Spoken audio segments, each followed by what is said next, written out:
পুরুষটা হলো সবচেয়ে বরকতপূর্ণ পুরুষ, বরকতপূর্ণ এবং সবচেয়ে বরকতপূর্ণ মহিলা, যার চাহিদা কম।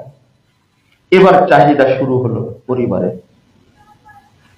আমাকে বিয়ের সময় তুমি যে হারটা দিছ তার দাম খুবই কম, এখন দিতে হবে।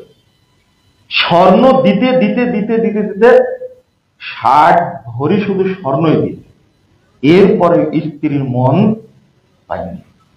এটা বাস্তব ঘটনা। এটা স্ত্রীকে রাখবে না, 80 ভরি স্বর্ণ এবং 70 লক্ষ টাকা নিয়ে হাজির হয়েছে। এটা আমানত দিয়ে গেলাম আপনাকে, আমি রাখবো না, আর আমিও আর বাড়িতে যাব না। বলেন কি? বাবা মাকে বলেন যে না, বাবা মাকে বলবো না, আমি পরিবার রাখবই না। এই 80 ভরি স্বর্ণ কোথায় পেলেন? এই স্বর্ণ সব আমি আমার বউকে দিছি, দিতে দিতে দিতে সবই দিছি, কিন্তু নগদ টাকা। এটা আমানত রাখলাম আপনার কাছে, আপনি নিয়ে যান, আপনি রাখেন, যখন আমার পরিবেশ ভালো হবে তখন আপনার কাছে নিয়ে যাবেন। একটা পুরুষ একটা স্ত্রীর প্রতি স্ত্রীর চাহিদা পূরণ করতে করতে করতে কত করে দিছে? 80 ভরি স্বর্ণ দিছে।